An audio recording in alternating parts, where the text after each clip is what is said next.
지금 대감절을 보내고 있습니다. 예수 그리스도께서 이 땅에 오심을 기념하며 다시 오실 주님을 생각하고 기대하는 주간인데요. 이 한 주간은 만남과 화해의 시간입니다. 이 말씀을 통해서 함께 은혜를 나누도록 하겠습니다. 영국의 한 시골에서 부잣집 소년이 연못에 빠져 거의 죽게 됐을 때 가난한 집에 수영 잘하는 소년이 그를 구해주었습니다. 그 후 둘은 친한 친구가 되었는데요. 어느 날 부잣집 소년이 그 친구에게 말했습니다. 친구야, 소원을 하나만 말해줄래? 너의 소원을 꼭 듣고 싶어. 그러자 가난한 집 친구가 대답했습니다. 내 꿈은 런던에 가서 의학을 공부하는 거야. 그 부잣집 소년은 친구의 소원을 자기 아버지에게 얘기했고, 가난한 집 소년은 친구 아버지의 도움으로 런던에서 의학 공부를 하고 의사가 되었는데요. 그가 바로 페니실린을 발견한 알렉산더 플레밍입니다. 그런데 페니실린을 발견한 지 얼마 되지 않아 플레밍은 그 부잣집 친구가 폐렴으로 위독한 상태에 빠졌다는 소식을 들었습니다. 플레밍은 페니실린을 들고 급히 달려가 그 친구를 간신히 살렸는데, 그렇게 살아난 친구가 바로 제2차 세계대전의 영웅 윈스턴 처칠입니다. 이렇듯 사람과의 만남은 인생에서 정말 중요한 일입니다. 제 삶을 돌아봐도 그런 것 같아요. 재수에 실패하고 울며 겨자 먹기로 대학에 복학했는데, 그곳에서 같은 과 친구의 권유로 한 선교단체에 들어가게 되었습니다. 본래 혼자 있는 것을 싫어하는 성격이라 어울릴 수 있는 사람이 있어서 좋았는데요. 더 좋았던 것은 그 단체에 사랑방이 있었는데 세상에 거기는 따뜻한 물이 나오는 거예요. 제가 그 전까지는 새벽이면 난방이 꺼져서 한겨울에도 찬물로 머리를 감을 수밖에 없었던 독서실에서 지내고 있었거든요. 그래서 그곳에 아무사림 없이 들어갔습니다. 들어간 이유는 순전히 따뜻한 물 때문이었어요. 하지만 하나님은 또 다른 계획을 가지고 계셨습니다.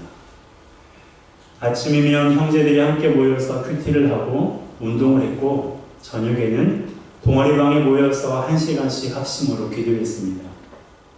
그러기를 반복하면서 제 안에 구원의 확신이 생겼고, 목회에 대해 막연했던 생각이 확고해졌습니다. 또한 단기 선교를 통해서 복음 전도에 대한 시야가 넓어졌고, 일명 거짓 순리를 통해 하나님을 의지하는 법을 배우게 되었어요.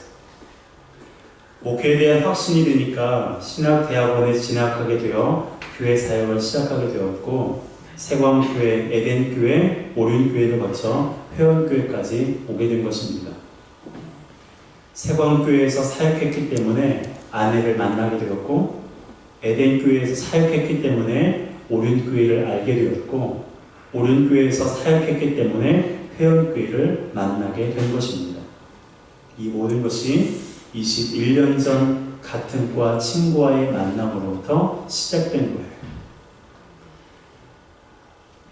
물론 만나면 항상 좋은 만남만 있는 것은 아닙니다. 만나지 않았으면 좋았을 만남도 있어요. 이번에 강릉에서 고등학생 10명이 일산화탄소에 중독되는 사고가 발생했습니다. 그들이 만일 그 숙소를 만나지 않았으면 그런 일이 없었을 거예요. 안타까운 것은 이러한 일이 우리가 살고 있는 이 사회에 자주 일어나고 있다는 것입니다. 이러한 일들이 일어나지 않도록 우리가 더욱더 기도할 책임을 가져야 할 것입니다. 이러한 이유 때문에 부모들이 자녀를 위해서 기도하는 제목 가운데 빠지지 않는 것이 무엇입니까? 하나님, 내 아들, 딸들이 만남의 축복을 갖기로 합니다. 여러분, 너무나 중요한 기도 제목이에요. 나의 자녀가 내 삶에서 좋은 사람을 만나는 것, 얼마나 그것이 중요한 일인지 모릅니다.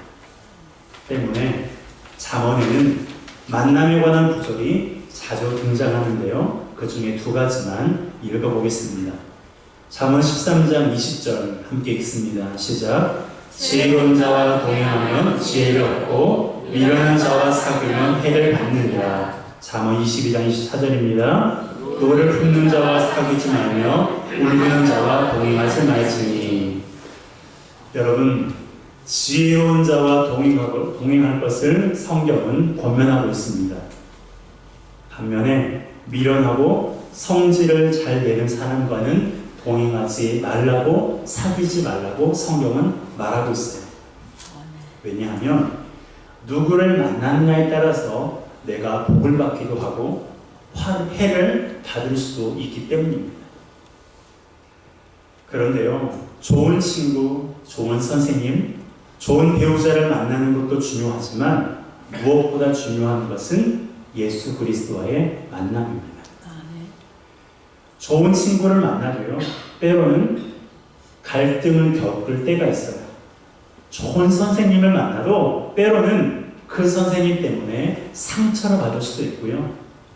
좋은 배우자를 만나도 만족스럽지 못한 부분이 드러나기도 합니다. 그러나 예수 그리스도와의 만남은 그렇지 않아요. 그분과의 만남에는 갈등도 상처도 불만족도 없습니다. 예수님을 만나서 망한 사람이 없어요. 예수님을 만나서 손해를 입거나 배신을 당한 사람도 없습니다. 그런데 이런 사람은 있어요. 예수님을 만나지 않았으면 어쩔 뻔했어. 내가 예수님을 만나지 않았으면 어쩔 뻔했어. 라는 생각을 하는 사람은 꽤 많이 있습니다. 아마 지금 예배하는 여러분 가운데도 많이 있을 거라 생각합니다. 성경에는 그런 사람들이 굉장히 많습니다. 생각해 보세요. 베드로가 예수님을 만나지 않았으면 어땠을까요? 물고기가 잡히면 만족하고 적게 잡히면 불평하면서 그것이 인생의 전부인 것처럼 살았을 것입니다. 38년 동안 중풍병으로 누워있던 사람이 예수님을 만나지 않았다면 평생 걷지 못했을 것이고, 회당장 야이로가 예수님을 만나지 않았다면 딸의 죽음을 지켜볼 수밖에 없었을 것입니다. 가늠하다 현장에서 잡힌 여인은 예수님을 만나지 않았다면 돌에 맞아 죽었을 것이고, 10명의 나병 환자는 예수님을 만나지 않았다면 평생 성 밖에 거하다가 쓸쓸히 죽음을 맞이했을 것입니다. 이러한 일들이 성경에 수도 없이 기록되어 있다는 것을 여러분들이 잘 알고 계실 것입니다. 이렇듯 예수님을 만나서 망하거나 손해보거나 배신을 당한 사람은 단 한 사람도 없어요. 만일 그런 사람들이 여러분 주변에 있다면 저에게 알려주세요. 제가 거하게 식사 한번 대접하고 싶습니다. 여러분, 예수님을 만나서 망하지 않습니다. 예수님을 만나면 손해보지 않아요. 예수님을 만나면 예수님께 배신당하지 않습니다. 그런데 간혹 배신당하는 것처럼 보이기도 해요. 손해당하는 것처럼 보이기도 합니다. 망하는 것처럼 보이기도 해요. 내가 교회 다니지 않았으면, 내가 하나님을 몰랐으면 내가 좀 더 편하게 살 수 있었을 텐데 라는 생각이 들 때도 솔직히 있습니다. 그러나 지금은 그런 생각이 들지라도 시간이 흐르면서 그분을 더 많이 알게 되고 그분의 사랑을 느끼면 느낄수록 내가 예수님을 만나지 않았으면 어쩔 뻔했어. 내가 예수님을 만나지 않았으면 내 인생은 아무것도 아니었을 거야 라고 고백하는 그런 모습들이 저와 여러분들 가운데 많이 있을 일이라 생각합니다. 여러분, 세상에서는 돈 많고 힘있고 똑똑한 사람을 만나고 싶어요. 그게 세상입니다. 세상은 그것을 위해서 수단과 방법을 가리지 않아요. 제가 언젠가 말씀드렸죠. 워렌 버핏이라는 투자의 귀재를 만나고 싶으면 그 사람과 점심 한 끼 먹는데 수십억이 필요해요. 조언을 얻고 또 또한 물론 그 돈이 선한 곳으로 흘러가기도 합니다. 그런데 지금보다 더 나은 삶을 위해서 세상에서는 수단과 방법을 아끼지 않고 투자를 합니다. 그러나 우리는요, 세상에 돈 많은 사람이 아닌 우주 만물의 주인이신 예수 그리스도를 만나야 돼요. 세상에 권력을 지닌 사람이 아닌 만왕의 왕이신 예수 그리스도를 만나야 됩니다. 왜요? 그분을 만나야 우리가 세상에서 무릎 꿇지 않거든요. 그분을 만나야 질병에서 자유함을 얻고 마음의 고통에서 해방될 수 있기 때문입니다. 무엇보다 그분을 만나야 영원한 생명을 얻어 하나님 나라에 입성할 수 있기 때문이에요. 그런데 문제가 있어요. 예수님을 만나고 싶다고 만날 수 있는 것이 아니란 사실입니다. 예수님이 사람으로 계셨을 때는 그것이 가능했을지 몰라도 지금은 그렇지 않아요. 지금은 예수님께서 영으로 계시기 때문에 보고 싶어도 볼 수 없고 만나고 싶어도 만날 수가 없습니다. 그렇다면 어떻게 해야 예수님을 만날 수 있을까요? 예수님을 만날 수 있는 방법이 무엇일까요?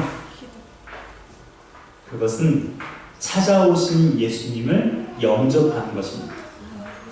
우리가 예수님을 만날 수 있는 방법은 찾아오신 예수님을 내 마음에 영접하면 되는 거예요. 자, 12절의 말씀 함께 읽겠습니다. 시작. 영접하는 자, 곧 그 이름을 믿는 자들에게는 하나님의 자녀가 되는 권세를 주셨으니. 아멘. 자, 여러분, 영접이란 뜻은 받아들인다, 모셔드린다라는 뜻입니다. 연인이 결혼 전에 하는 프로포즈를 생각해 보세요. 저도 프로포즈를 했는데 많이 어설펐지만 마음씨 좋은 아내가 받아주어서 결혼을 하게 되었습니다. 신부가 될 사람이 신랑 될 사람의 그 마음을 받아주는 것, 그것이 바로 영접이에요. 예수님은 우리의 신랑이고 우리는 그분의 신부입니다.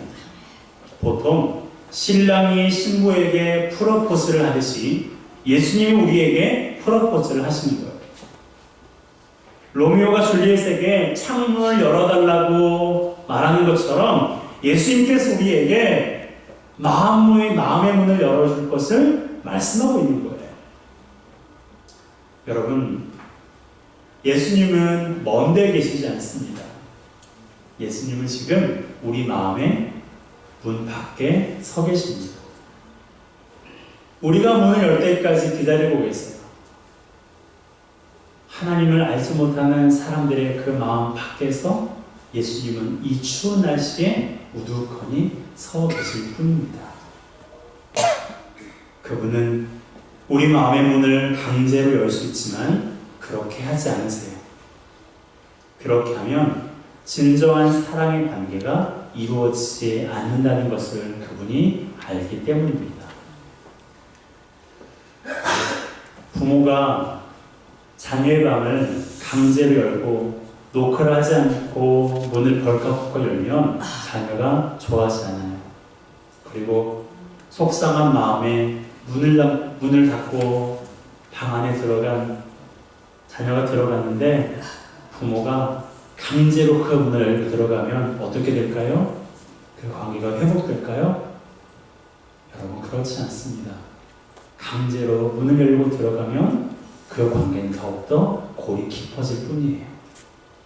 그것을 우리 주님께서 아세요. 우리의 닫힌 마음의 문을 강제로 열어 제끼고 그 속으로 들어갈 수 있는 능력을 가지고 계신 분이시지만 우리와의 관계를 위해서, 사랑의 관계 그리고 인격적인 관계를 위해서 그분은 그저 우리의 문 밖에 우두커니 서 계신 것입니다. 이 가운데 아직 예수님을 영접하지 않으신 분이 계십니까?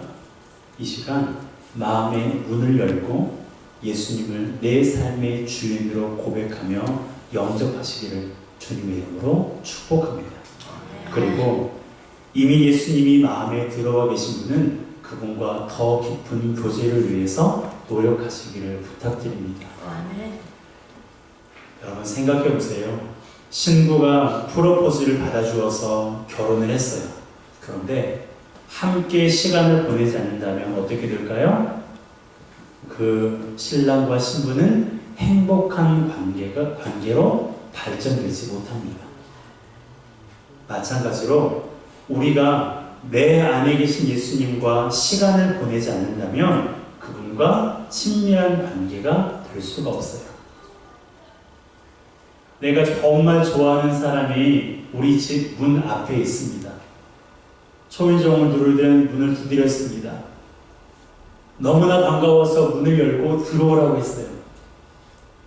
그리고 내가 좋아하는 그 사람이 우리 집 방에 들어왔습니다.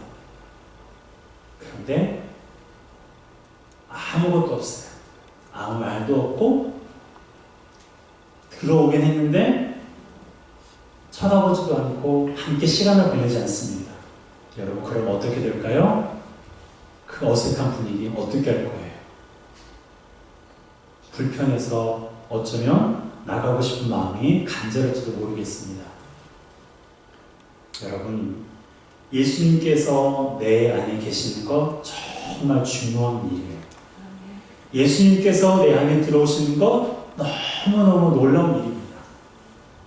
그런데 더 중요한 것은 내 안에 계신 예수님을 그냥 내버려 두는 것이 아니라 그분과 교제해야 돼요. 함께 식사도 하고 함께 대화도 해야 됩니다. 그래야 하나님과 우리와의 관계가 친밀해지는 거예요.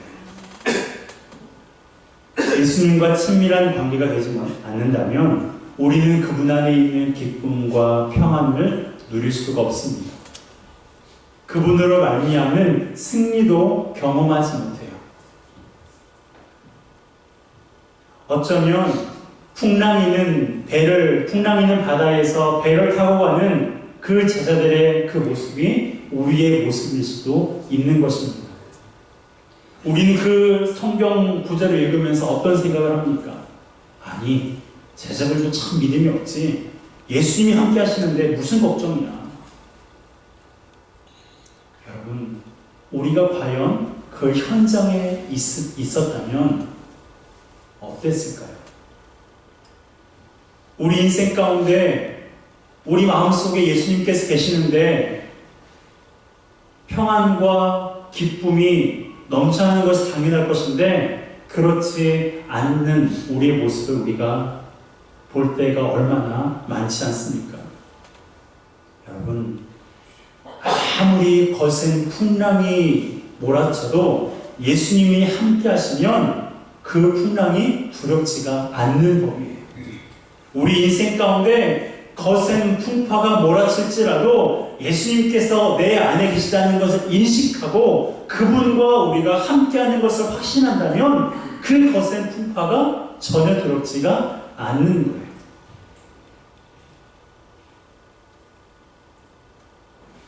여러분, 우리 일생에서 가장 중요한 만남은요, 돈 많고 인기 많은 힘 있는 어떤 사람이 아니에요.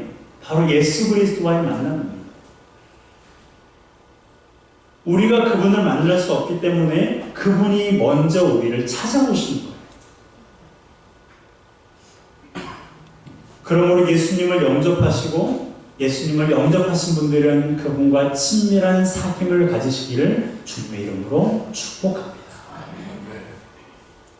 여러분, 그분을 영접할 때 어떤 일이 일어나요? 자, 우리 12절의 말씀 다시 한번 읽겠습니다. 시작. 영접하는 자, 곧 그 이름을 믿는 자들에게는 하나님의 자녀가 되는 권세를 주셨으니. 아멘. 아멘. 예수 그리스도를 영접하면 우리가 어떻게 됩니까? 하나님의 자녀가 됩니다. 예수님께서 하나님을 향하여서 아버지라고 부르셨습니다. 그러므로 우리가 예수 그리스도를 영접하면 우리도 하나님을 뭐라고 부를 수 있어요? 아버지라고 부를 수가 있는 거예요. 예수 그리스도를 영접하고 그 이름을 믿는 자들은 하나님의 자녀가 되는 권세를 주님께서 주신 것입니다. 아멘. 여러분, 우리가 예수 그리스도를 영접할 때 우리가 하나님의 자녀가 되고 그분 안에 있는 평안과 기쁨을 누릴 수가 있어요. 아멘. 영적인 싸움에서도 넉넉히 승리할 수가 있습니다. 예수님을 이길 수 있는 세력이 아무도 없었어요. 어떤 환경도 예수님을 이길 수가 없었습니다. 그런데 놀라운 것은 그분이 지금 우리 안에 계시다는 거예요. 먼데 계신 것이 아니라 지금 우리 안에 머무르고 계신다는 것입니다. 여러분 그것을 알고 계십니까? 여러분 그것을 알고 계십니까? 하나님께서 내 안에 계시다는 것을 우리가 잊어서는 안 돼요. 아멘. 이것을 우리가 인식하고 하나님과 동행할 때에 우리는 예수 그리스도 안에 있는 평안함을 느낄 수가 있고 예수 그리스도로 말미암는 영적인 승리를 경험할 수가 있는 것입니다. 그런데 이러한 놀라운 일들이 우리 삶에서 일어나는데 우리 삶에서만 일어나서는 안 되는 일이에요. 그렇죠? 나의 가족들과 이웃들 안에서도 일어나야 됩니다. 그럼 어떻게 해야 될까요? 예수님께서 우리를 찾아오신 것처럼 우리가 그들을 찾아가야 됩니다. 예수님께서 우리를 찾아오신 것처럼 우리가 그들을 찾아가야 돼요. 그리스도의 사랑으로 이웃을 찾아가야 됩니다. 하나님께서 나를 사랑하신 그 사랑, 하나님께서 내 안에 주신 그 능력을 가지고 사랑하는 나의 가족들 그리고 이웃들을 찾아가야 돼요. 그것이 바로 오신 예수님을 기억하고 다시 오실 예수님을 기대하는 성도들의 모습입니다. 여러분, 우리가 그리스도의 사랑으로 이웃을 찾아갈 때 아직 예수님을 영접하지 않는 그들이 우리와 같이 예수님을 영접할 수 있을 것입니다. 그 일을 저와 여러분들이 감당해야 돼요. 하나님께서 먼저 우리를 선택하시고 먼저 우리를 찾아오신 것은 우리 안에 기쁨과 평안함을 누리게 하실 뿐만 아니라 그것이 차고 넘쳐 이웃들에게 흘러가기를 원하시기 때문에 그렇습니다. 그러므로 예수님께서 이 세상에 왔지만 자기 땅에 왔지만 자기를 알아보지 못하고 배척하는 이 땅의 수많은 사람들 그들을 우리가 내버려두지 말고 그리스도의 사랑으로 찾아가는 우리 모두가 되시기를 주님의 이름으로 축복합니다. 여러분, 예수님께서 우리를 찾아오셨습니다. 그분이 우리를 찾아오지 않으셨으면 우리는 그분을 만날 수도 없고요. 우리는 그분을 알지도 못할 것이고 더불어 우리 안에 영원한 생명이 있을 수도 없는 일입니다. 예수님께서 먼저 우리를 사랑하셨기 때문에 예수님께서 먼저 우리를 찾아오셨기 때문에 이 모든 일들이 가능해진 거예요. 그렇다면 예수 그리스도를 영접하지 않은 자들이 그분을 영접할 수 있기 위해서는 이제는 우리가 그들을 찾아가야 되는 것입니다. 우리의 삶 속에서 우리를 통해 단 한 사람이라도 예수 그리스도를 영접하여 영원한 생명을 얻는 그러한 일에 쓰임받는 저와 여러분 되시기를 주님의 이름으로 축복합니다. 함께 찬양하겠습니다. 나를 지으신 주님 내 안에 계셔